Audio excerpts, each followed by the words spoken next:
Hello everyone, welcome back to my channel. তোমরা সবাই কেমন আছো? আশা করি ভালো আছো। আমিও কিন্তু অনেক ভালো আছি। তো চলো ঝটপট করে আজকের ব্লগটা স্টার্ট করা যাক। সো গাইজ, আজকের ব্লগটা কিন্তু অনেক ইন্টারেস্টিং হতে চলেছে। শুধুমাত্র আজকের ব্লগটা নয়, পরপর যতগুলো ব্লগ আসবে সবগুলোই কিন্তু ইন্টারেস্টিং হতে চলেছে। তোমরা কিন্তু অবশ্যই স্কিপ না করে দেখতে থাকো। প্রথমেই তোমাদেরকে আমি বলে দিই, আমরা যাচ্ছি ঘুরতে, মানে আমি আর আমার হাজবেন্ড যাচ্ছি এখন ঘুরতে। তো কোথায় ঘুরতে যাচ্ছি সেটা একটু পরেই তোমরা জানতে পারবে। আর তোমরা যারা আমার সাথে ফেসবুকে আছো, অবভিয়াসলি তারা সবাই এতক্ষণে জেনে গেছো। অলরেডি আমি ওখানে পোস্ট করেই দিয়েছি। ব্লগগুলো আমি একটু লেটেই পোস্ট করছি, বলতে পারো, বুঝতেই তো পারছো একটু লেজি।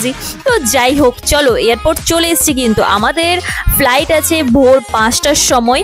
সো আমরা রাত 12টায় কেন বেরিয়ে গেছি সেটা বলছি। কারণ আমাদের ফ্লাইট থেকে এয়ারপোর্টটা অনেকটাই দূর। সো ভোরবেলাতে রিস্ক না নিয়ে রাত্রেবেলাতে বেরিয়ে পড়লাম। একদম ডিনার ফিনার কমপ্লিট করে ব্যাগ ট্যাগ নিয়ে বেরিয়ে পড়েছি। ভোরবেলায় এখানে এয়ারপোর্টে ব্রেকফাস্ট করে একদম প্লেনে চেপে পড়বো। তার জন্য কোনো হেডেক থাকবে না। ভোরবেলায় উঠে আসা মানে বুঝতে পারছো আমার জন্য অনেকটাই কষ্টের। সো দেখো, এখানে আমরা পৌঁছে গেছি অলরেডি। আর এখানে যত রকমের চেকিং সবকিছু ছিল সবকিছুই কমপ্লিট। তো এরপর একদম এয়ারপোর্টের ভিতরে আমরা চলে এসেছি। আমাদের চেকিং কমপ্লিট হয়ে যাবার পর আমরা একদম ভিতরে ঢুকে পর, আমার তো কোনো জায়গায় বেরোনো মানেই খিদে পেয়ে যাবে। তো চলে গেলাম ফুড টার্মিনালে। এখানে যে লঞ্চ ছিল সেইখানে চলে গিয়েছিলাম। তো এখানে পুরো বাফেট সিস্টেম ছিল। সেখানে গিয়ে পর মানে অনেক রকমের খাবার দাবার ছিল। সত্যি খাবার দাবারগুলো খুবই সুন্দর, হেলদি খাবার। আর এখানে একদম পেট ভরে খাবার দাবার খেয়ে নিয়েছি। এখানে কিন্তু অনেক রকমের খাবার দাবার ছিল। তো ইডলি থেকে শুরু করে ফ্রুট জুস, কফি, অনেক কিছু ছিল। তো এখানে প্রথমেই আমি দেখে নিচ্ছিলাম যে কি কি এখানে খাবার দাবার আছে, সেই হিসেবেই আমি নেব। কারণ আমি আবার সব কিছু জিনিস আমি আবার খেতে পারি না। মানে আমি যেরকম ইডলি খাই না, ব্রেড খুব একটা পছন্দ করি না। তো সেই রকম আমি দেখছিলাম যে এখানে কি কি আইটেম আছে, তারপরেই আমি খাবো। আমার বর ইডলি খায়, তো ওই জন্য ইডলি ওকে দিয়ে দিলাম। তারপর এখানে ফ্রুট ছিল, পেস্ট্রি ছিল, coffee, cold drinks, fruit juice, আর ইভেন ফ্রুট, সব কিছু অনেক কিছুই ছিল। আর এখানে ভেজিটেরিয়ানদের জন্য কিছু জিনিস ছিল, আলু পরাঠা ছিল, এটা কি জানি না আমি। আর চিকেন কিমার, এটা হচ্ছে চিকেন কিমার কিছু একটা ছিল। আর ডিম সেদ্ধ। আর তারপর এই যে দেখো আমার প্লেট আর এর প্লেট, বাপরে পরোটা সব কিছু নিয়ে নিয়েছি। আর আমি দেখো এখানে যত রকমের পেস্ট্রি ছিল নিয়ে নিয়েছি, ফল নিয়ে নিয়েছি, গ্রিন অ্যাপেল নিয়ে নিয়েছি। আর যে বোলটাতে রাইস দেখলে ওই রাইসটা নিয়ে নিয়েছি। তো তারপরে নিয়ে নিয়েছিল মিল্ক শেক, মানে একটা স্ট্রবেরি শেক নিয়েছিল, আর একটা কিছু নিয়েছিল জানি না। তো যাই হোক, আমাদের খাবার দাবার কমপ্লিট দেখতে পাচ্ছ। এরপর খেতে খেতে দেখলাম যে ভোর হয়ে গেছে। প্রায় 3:30 নাগাদ আমরা বসেছিলাম, দেখলাম যে প্রায় 4:30 বেজেই গেল। ওখানেই 1 ঘন্টা কেটে গেল। তো এবার আমরা চলে যাব নিচে। এখনো পর্যন্ত দেখতেই পাচ্ছ সূর্য ওঠেনি।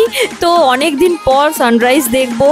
মানে ভোরবেলায় তো ওঠা তো হয় না, সেই জন্য বললাম।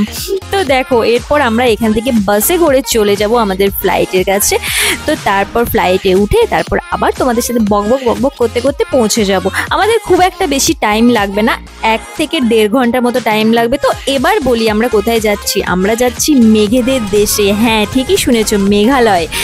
তো চলো, তোমাদের সাথে কিন্তু অনেক ব্লগ শেয়ার করার আছে, তোমরা কিন্তু অবশ্যই দেখো। আর কেমন লাগলো সেটা কিন্তু অবশ্যই জানাতে ভুলবে না।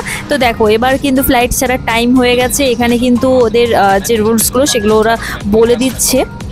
তো তারপরেই ফ্লাইট ছেড়ে দেবে। সত্যি কথা বলতে অনেকটা এক্সাইটেড ছিলাম, সাথে কিন্তু অনেকটা ভয়ও লাগছিল, যেহেতু ফার্স্ট টাইম আমি প্লেনে চাপছি সেই জন্য। তো যাই হোক, যখন প্লেনটা ছাড়লো তখন যে আমার কি ভয় লাগছিল আমি জানি না। তবে ফাইনালি যখন একদম উঠে গেলাম ওপরে, তখন কিন্তু আর কোনো কিছুই মনে হচ্ছিল না। তখন ফুললি এনজয় করছিলাম সত্যি কথা বলতে।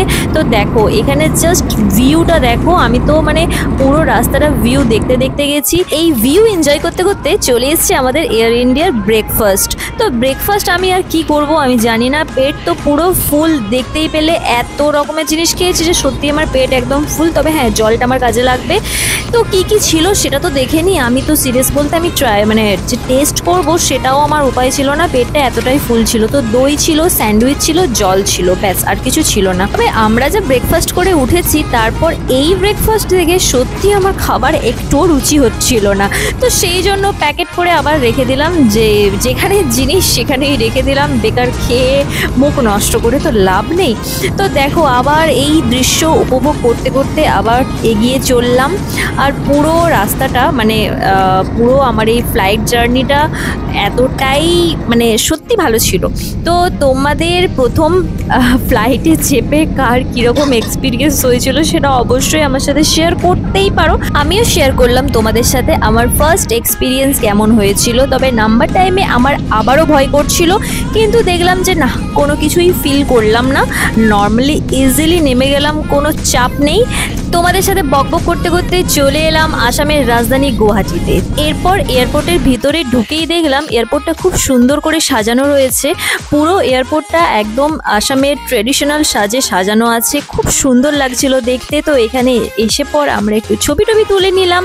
তো তারপর এয়ারপোর্ট থেকে বেরিয়ে আমরা এখান থেকে বাস ধরে নেব, তারপর চলে যাব ব্রহ্মপুত্র নদীর পাশ দিয়ে কামাখ্যা মন্দির।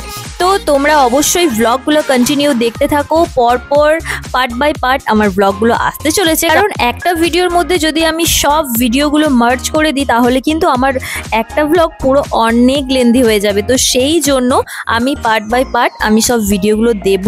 প্রায় 5-6টা আমার ব্লগ আসবে পরপর কন্টিনিউ। তোমরা অবশ্যই দেখতে থাকো, কেমন লাগলো সেটা অবশ্যই জানিও। আর পরের ভিডিওগুলো কিন্তু অনেক ইন্টারেস্টিং হতে চলেছে, সেটা তোমাদেরকে বলে দিলাম। চলো দেখা হচ্ছে নেক্সট ভিডিওতে, ততক্ষণের জন্য টাটা বাই বাই। সবাই কিন্তু অনেক ভালো থেকো, বাই।